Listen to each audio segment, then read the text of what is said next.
Hello po mga manoy, mga manay, mga tukang. Ako po si Dante Maravillas, Bicolano vlogger, broadcaster, journalist from Albay. So pag-usapan natin itong impeachment case ni Sara Duterte. Kasi si Amy Marcos, mga kababayan, pilit na pinopolitika yung impeachment case. May connection na niya ito sa 2028 presidential election.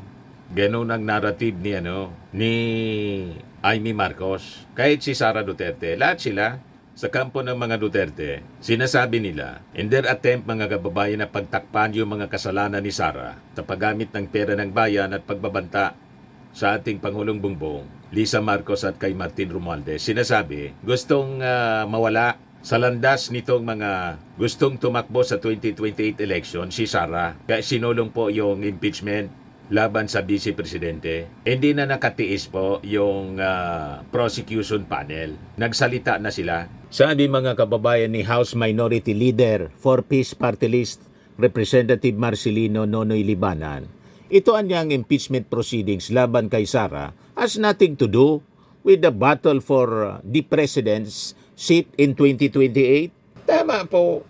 Malayo sa katotohanan. Si Sara po sumingaw yung maling paggamit ng confidential funds. Alangan man, pabayaan na lang ng ating Kongreso. Si Sara po nagbanta na ipapapatay yung ating Pangulo, si Lisa Marcos at saka si Martin. Alangan man po palampasin na lang. Yan ang punto, mga kababayan dito. Pilit nila na pinopoliticize na ang rason, mga kababayan, yung eleksyon sa 2028. Napakatagal pa ang eleksyon. Kung gusto niyang kumandidato, di kumandidato siya. Yan kung ma-acquit siya rito. So kailangan malakas yung defense nila para ma-acquit si Sara at makapagkandidato. Pero kung napakalakas yung mga ebidensya, that is the natural consequence. Disqualification perpetual. Disqualification from office. Kanino bang kasalanan ito? Kasalanan ba ito ng Congress? Ang Kongreso, mga kababayan, may katungkulan. Katungkulan nila na protektahan ang interes ng ating mga mamamayan kasi representative sila. Representative of the people.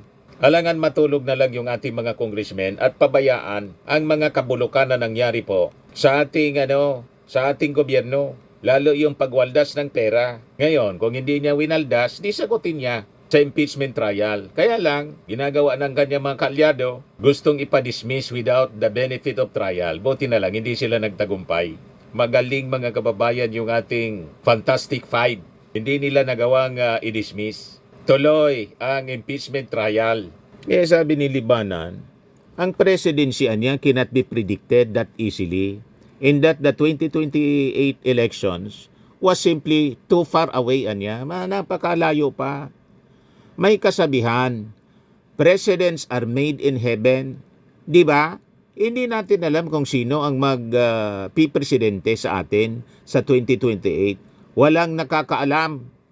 Tama. Di ba?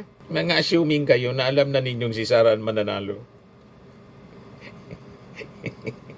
Parang yung claim ni Sara sa press con doon sa hindi yung meeting niya sa OFW. Sabi iba naman ni Sara na yung tatlong kandidato daw nila, si Bundok, PDP Laban candidates sa Duterte, si Jimmy Bundok, si Hinlo, tapos si Dr. Mata, nanalo daw sa eleksyon.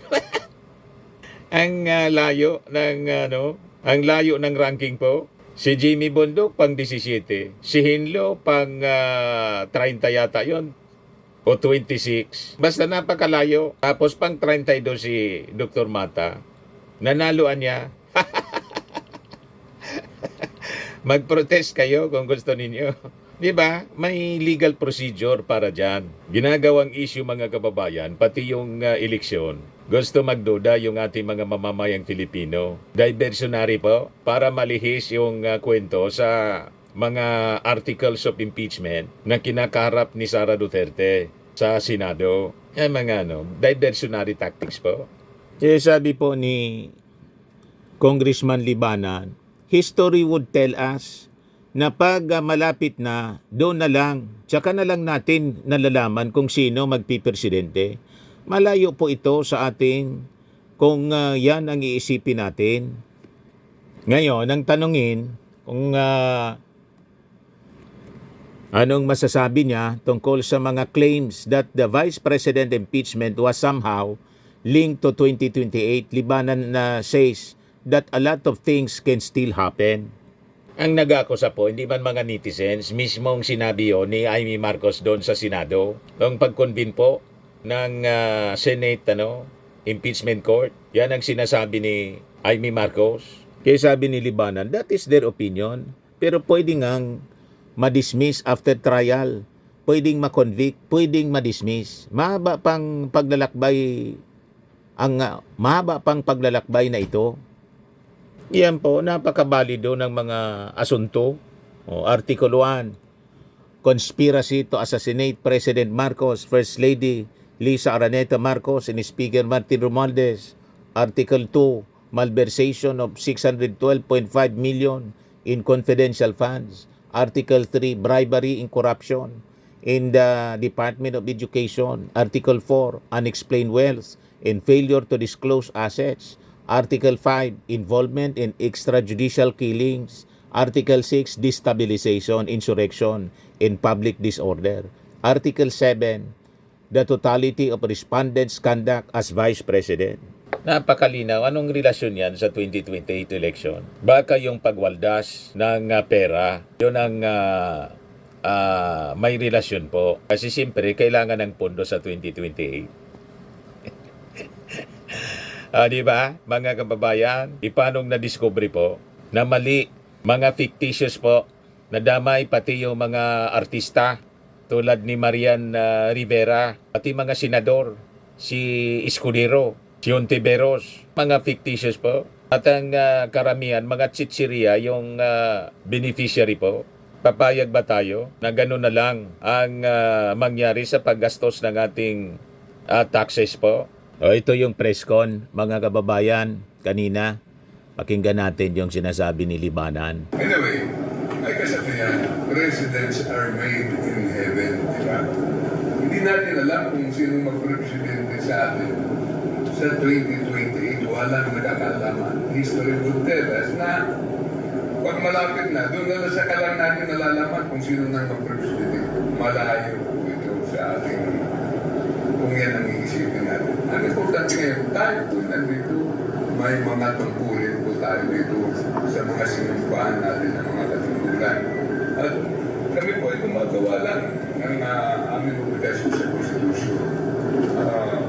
May mga magpapahaling ng ganyan, pero hindi natin alam kung sino ang magiging pangulo ng 2020. So hindi po ito parang endgame for 2020?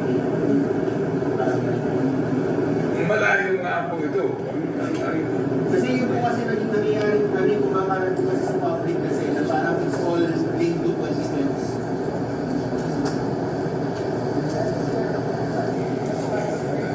That is their opinion, pero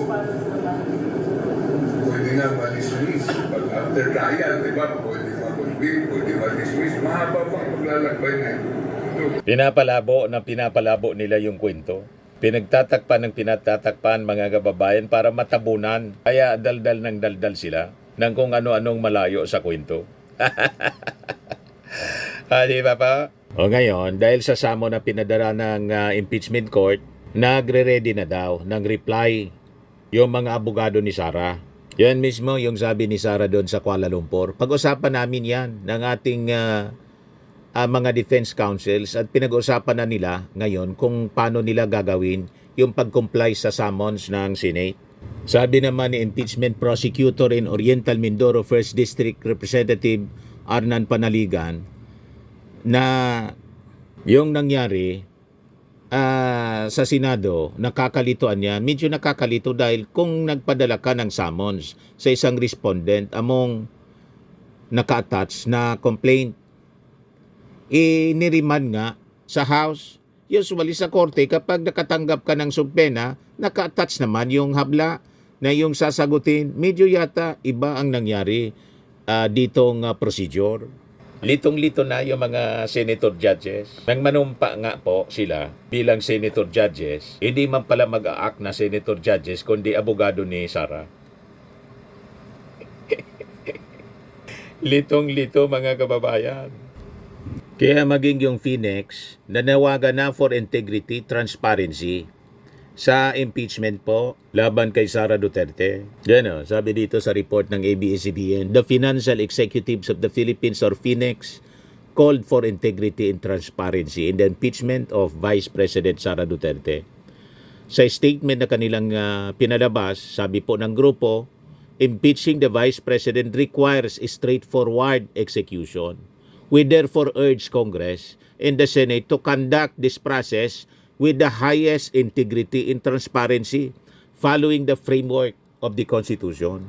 Sabi ng grupo, we believe that doing anything less will have serious effects on public trust, which in turn will impact our social stability and economic progress. Sabi nila, ito anyang impeachment process creates guardrails for the people who execute it and make them follow the guidelines set forth by the highest law of the land. No digression, no delays, no backsliding, no shortcuts, sabi po nila. Finding the truth and judging from knowing the truth are the only objectives of this process. Kita ninyo, pinangaralan po ng Phoenix yung mga senador. Kahit po yung incoming senator po, and former Senate President, si Tito Sen, nanawagan na sa mga kasama niyang senador dati. Maiya naman niya kayo. Ibig sabihin, winalang iyan na ng mga dati niyang kasamang senador yung proseso. Ito yung sabi niya eh. Senate move in impeachment case flawed. Political neutrality anya required under rules. Walang political neutrality po na nangyari.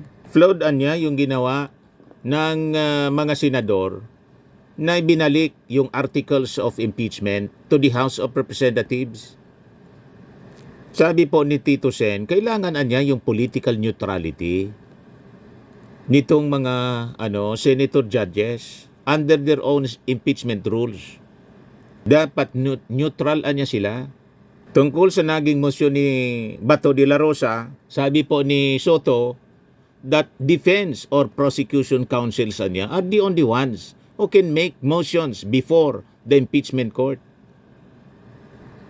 Natutunan ko niya ito from late Senator Miriam Defensor Santiago, a former regional trial court judge. Senator judges can only ask questions for clarifications.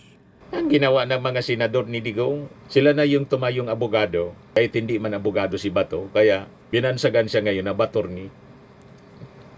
Nag-abogado po kay Sara, ganon nila, mga kababayan, sinalaula yung proseso, pati yung Senado. At itong ating programa mga kababayan, atid sa inyo nitong ating mga sponsors, Fairmax, Firming and Lifting Cream.